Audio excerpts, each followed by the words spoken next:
Welcome to Carpool Chats, and during this episode, we are going to be looking at the electrification of heavy-duty vehicles. We've got two incredible ladies joining us today, and we are going to be discussing the new Volvo Lights pilot project going on in California. I hope you enjoy.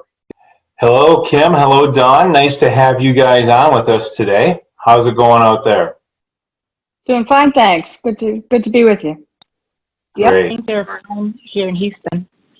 Great. We got Houston, we got the East Coast, and I'm really excited about the topic today. This is really an emerging discussion over the past 6 months. I know we've been hearing a lot about the heavy duty electrification and where things are going, and quite frankly, the tremendous amount of unknowns that are still out there.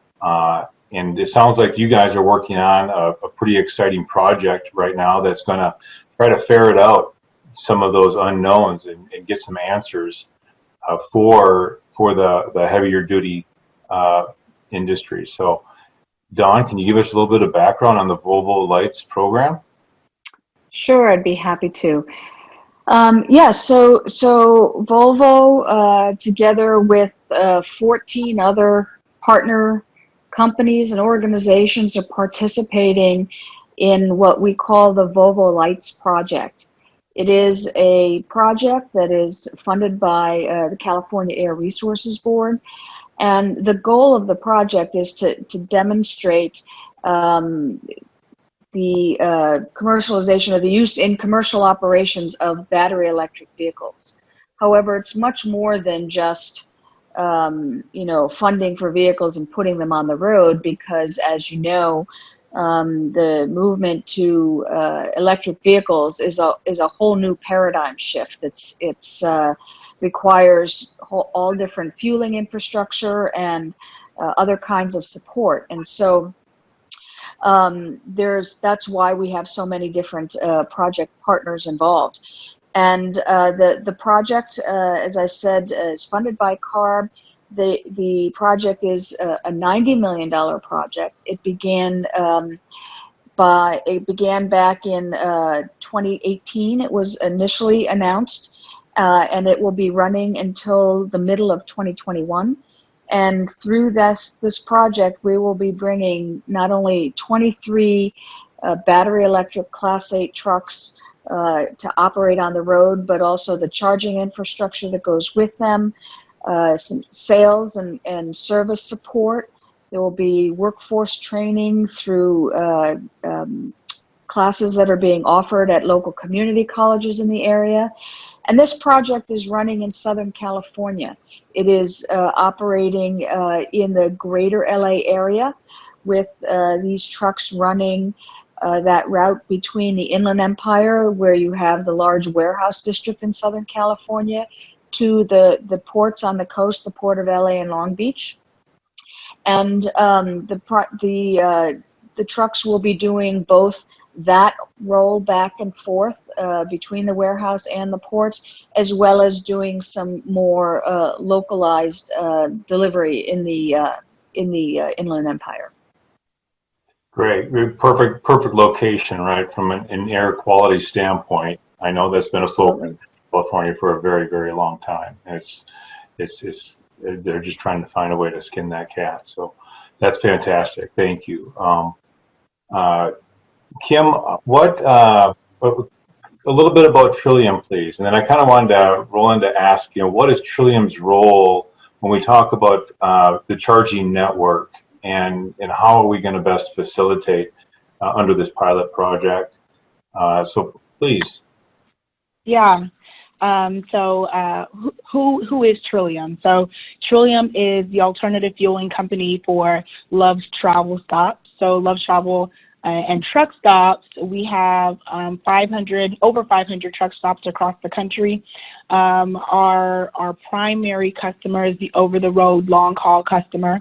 Now, Trillium is the alternative fueling branch of the company, and we provide alternative fuels, including compressed natural gas, hydrogen, and electric vehicle charging. So our role in the Volvo Lights project is that we're providing the publicly accessible charging infrastructure at one of our existing CNG locations.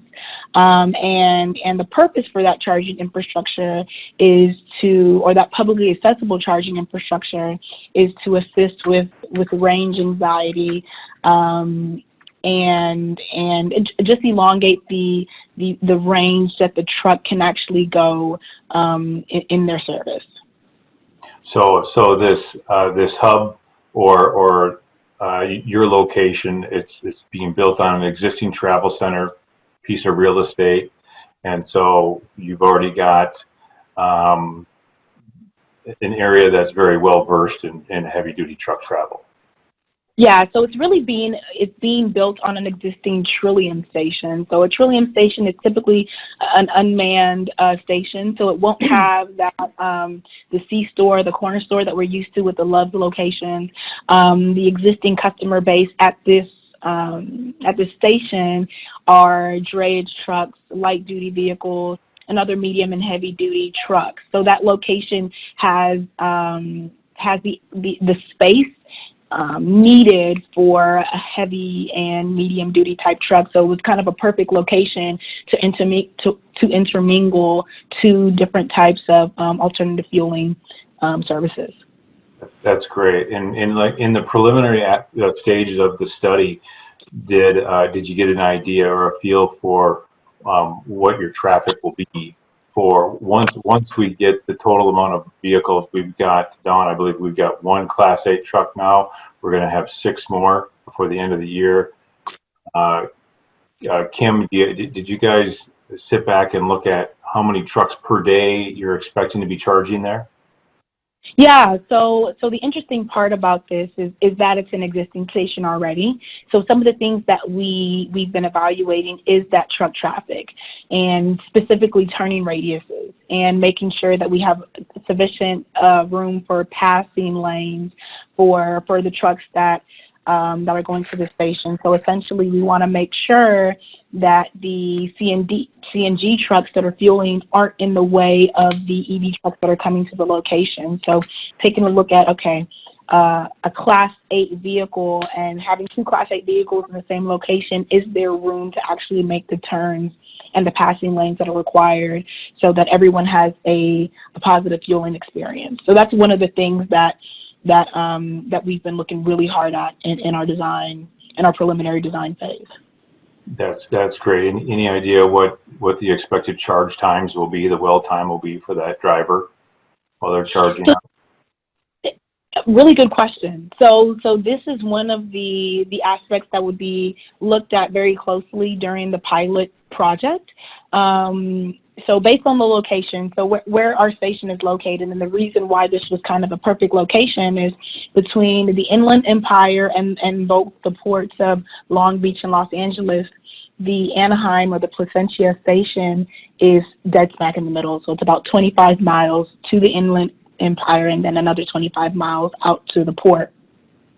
So as far as fueling times, it really depends on, what the state of charge that comes in, that the truck comes in at. So let's say they come in on the ingoing or they come in on the way back. It really depends on how long they're charging there. But what we've kind of our preliminary estimates are that if one truck is charging, we should expect a 30 minute to 60 minute charge time. Got it. Great. And this is all stuff that is gonna be so important with this pilot test. Trying to create this roadmap or some best practices, and so we're all very fortunate. And I'm looking forward to this moving forward, and actually a follow-up call with both of you down the road to talk about some of the results. I'm very interested in that. Dawn, at this point, you mentioned there's an incredible number of parties that are involved in coming together for this, and some of the anecdotal information or feedback we're getting from industry is, there are hurdles, there are roadblocks, and one of the things I think that's so great that you all are doing is looking for those, and not just running into them, but okay, what do we have to do to reduce those impediments, those things that are in our way? Early on in the pilot, are there any things that you're already learning in this program as far as coordinating all of these vast number of groups? Yes, actually, we are still obviously in the middle of the project, but there've been a lot of learning so far. And I guess probably if I had to pick one, I think it might be that this is a really complex endeavor, and that you need to have patience, you need to have time, and that this is more. I don't mean to sound pessimistic at all, because we're very excited about it and the project's going well. I don't mean to imply otherwise, but it's a lot of work. And what I mean by that is particularly around the charging infrastructure. There's so many facets to getting charging infrastructure installed. We have 2 fleets involved in the project, as well as one of our dealerships. The fleets are Dependable Supply Chain Services and NFI. And they are both, and with our dealer tech equipment, they are all having charging infrastructure installed at their location, in addition to this public charging station that Kim was talking about. And just the process of figuring out how much infrastructure do they need, how many chargers do they need, where on their warehouse site do they want to put that, coordinating with the utility to get the necessary step-up power in place, getting the permits from the local authorities to do the construction, getting the equipment ordered and installed. It is all, it's a long process. And so, again, if there's one recommendation, it would be, if you're interested in purchasing an electric vehicle, to figure out where you're going to charge it, and if you're going to be installing your own charging infrastructure, to get started on that process ASAP. Reach out to your local utility, find out what their programs are to help provide the upgrades to your electricity service at your location, and to begin that process of thinking out, how many trucks you're planning to purchase, what kind of usage do you need, how do you think, do your duty cycles enable you to do overnight charging, or do you need to do fast charging? All of these things in combination of finding out about the power at your site together with your duty cycles and your business model is going to determine what your needs are. And so the sooner you start that process and begin reaching out to the utility and other stakeholders, the better prepared you'll be when time comes to actually get that vehicle in place. That's excellent, and I'm excited to see. Once we pull all of this information together, it's going to be a tremendous amount of information, and the pilot study is going to be extremely valuable. To that point, Kim, what size of a charging system are you guys putting in? So we're using the similar chargers to what's installed at the sites that of the fleets that Don had mentioned. So these are it's going to be chargers that they're familiar with, which we found to be really important, so that we can really all capture learnings together. As far as the size of charging, it's going to be a 150 kilowatt charger with 2 dispensers connected to that charger. So going back to your previous question of how long will it take to charge, it depends on how many trucks are connected at a given time. But that's the infrastructure that we plan on installing. But I will say that our plan is to make sure that we size some of the upstream equipment larger than that, so that if and when charging infrastructure gets faster and bigger, or bigger capacity, is what I really mean, we have the capability of switching that out in a pretty effective and efficient manner. That's pretty cool. In between the Class 8 trucks coming in, are you going to allow for some light duty vehicles to come in, passenger vehicles to come in and use that equipment, or are you going to kind of stay away from that? Yeah, good question. So we are implementing light duty charging there as well. So we would have 50 kilowatt chargers for light duty vehicles. Okay, got it. Dawn, everything we're talking about right now is in California, right? 50% of the EVs are in California. They've got very specific air quality issues that they're working on. Tremendous amount of funding from Cap and Trade, LCFS. I mean, there's dollars that are available. What when you look down the road, are folks reaching out to you outside of California for the same type of fleet demands or public demands for heavy duties? Yes, there's interest across the country, actually, in these types of vehicles. That said, the growth potential, at least the short-term growth potential, is probably highest in California, just because they've been at this the longest. They are by far dedicating the most money to help pay for the vehicle incentives, because, as you might imagine, these vehicles are significantly more expensive than the diesel equivalent. And so it is really difficult to afford them unless you're able to take advantage of some purchase incentives. And California is leading the way there. However, there are programs. There's a clean truck program that exists in New York. In fact, there was just an announcement recently there. You can also get funding for them in Texas and in Chicago, and there's a lot of work on the whole West Coast in terms of trying to support electric vehicles. And then there's other places as well.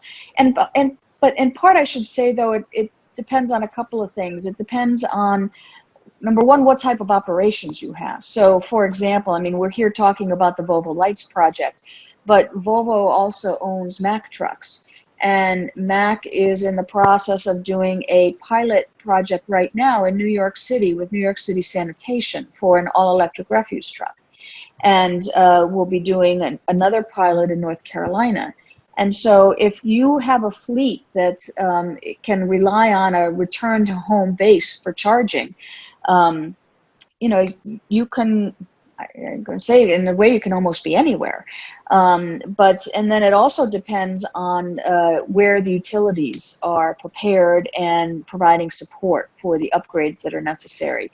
And there are a number of utilities around the country that are looking at this, are preparing for this, that are looking to LCFS credits and instituting programs like California has. So yeah, this is something that is going to be taking off across the country in many different pockets through many different ways. Clearly, California is the leader, but there are plenty of other places not far behind. And I will say, I mean, in terms of, so much of the money is at a statewide level, but at a federal level too, we're seeing that there's interest in this. A new highway bill was just introduced, and there's a section in there dealing with alternative fuel corridors across the country. And so, as the federal efforts continue as well, I think we'll see this grow faster and faster. Excellent. Yeah, there's a lot coming at industry. 2021 is going to be extremely interesting. I mean, we keep talking about the light duty vehicles, and I think it's just important that we really keep an eye on the Class 8. One of the other things that we probably don't have time to talk about right now is the geofencing discussion that's going on in California, where you've got an ICE vehicle, but you get into a certain we'll call it an attainment area or non-attainment area, and then the vehicle switches over to electric to reduce emissions in that area. So that's going to be interesting to see how that transpires and grows in California anyway. I think that's the only place I've heard of it being discussed. Kim, what are your thoughts on what are the differences between a traditional travel center that's offering ULSD? What are the differences between what do you got to look for between your typical truck stop versus implementing DC fast charging? Any words of wisdom there? Yeah, so it really goes back to some of the challenges that Don brought up, which is that you really got to connect with your utility quite early. In most cases for our travel stops, we're not in major metropolitan areas. We're out in further distant type of areas where it's harder to get as much power that's required. So early engagement with utilities is extremely important. Another difference is that it's a new fuel. So whereas fleets are used to or familiar with diesel, CNG, and gasoline, and there's a network that's set up for these fuels and for publicly accessible fueling dispensers that's able to fuel their vehicles, we don't have a network for heavy duty charging yet. So it really comes down to projects like the Volvo Lights project, where you have a number of different partners working together to ensure that we're building infrastructure, we're building knowledge that a number of different parties have, and we're working together to build a solution that can be replicated in a number of different areas. Here's where we're trying to get to. When we look at our diesel business, our gasoline business, our CNG business, our goal as Trillium and Love is to build relationships with our fleets so that we come up with business models that are mutually beneficial. And when I say that, I mean, where do you need your fueling? Do we have a location that is in the route that you need your fueling in? How do we upgrade that location so that we can help meet your needs? And what type of pricing would help you with your operations and your bottom line? So it comes down to, with a new industry like this, it comes down to working together and being at the table, similar to what Don was saying, very early on, so that you can figure out some of those, or you can answer some of those questions before you run into it when you're operating. Yeah, that's fantastic, because I mean, as you guys have said already, this is a new piece of asset, right? This is a very expensive piece of equipment, and if the travel centers can allow that owner additional miles, so we have like our last mile travel and stuff, a lot that we're talking about, where we have heavily impacted emissions and air quality, I should say. But to make that investment and be restricted to a small radius of influence, right? I mean, you're taking away from your ROI potentially, right? You want to be able to allow that truck to go further and further and further, and eventually across country. So, and that's exactly where the travel is. That makes a lot of good sense. Okay, I've got a tremendous amount of questions here, and I think we're trying to keep the carpool chats to about 30 minutes. Is there anything else that we should be discussing right now? That, I mean, obviously we're gonna be getting on, and we're gonna be having these conversations further as the pilot test goes. But this has been great, and I really appreciate both of your times to spend with us. And but any closing comments, Dawn? Yes, actually. Obviously I couldn't possibly talk all about the Volvo Lights project in the short time we have here today. So I do want to give a shameless plug to say that there is a website that's available just to promote the project, and it's at www.lightsproject.com. And so I would encourage folks that are listening to this to go onto that website. because there's a lot more information there.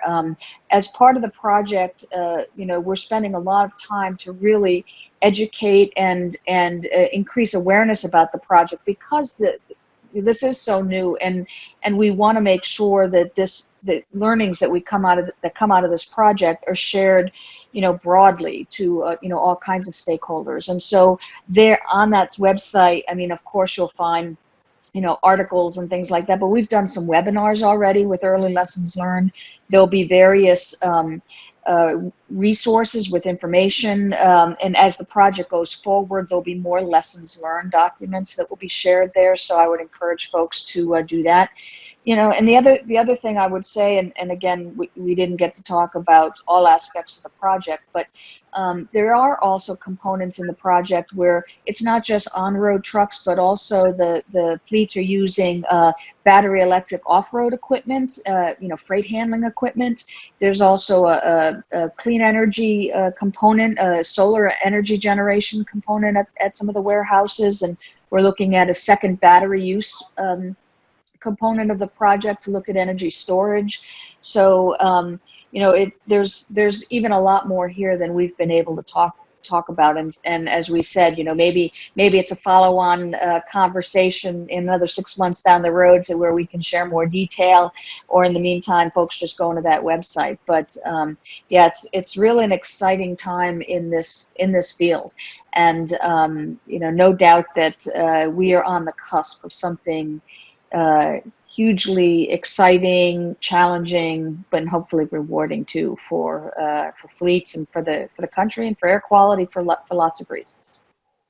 That's excellent. I know the Fuels Institute's new EV Council is paying extremely close attention to what you guys are doing. Kim, how about you? Any closing remarks? Yeah. So when we think about this this pilot project, it's very important to our organization to get a handle on it and to understand it. So being a part of it is very valuable to our organization. And when I say that, I'm talking both Trillium and Love. So the things that we learn here are going to be directly connected to the future of our organization. As we look at alternative fueling in the future, this will be sort of the prototype on how we move forward. So it's very exciting, and we're excited to be a part of the project. Excellent job. Ladies, thank you very much for taking the time to educate me and a lot of other people. And I think with that, we'll close it up, and hopefully we'll be talking again in about 6 more months. Sounds great. You have a good day. Thanks for the opportunity to be with you. All right. Yep. Thank you. Thanks, Kim. Thanks, Don.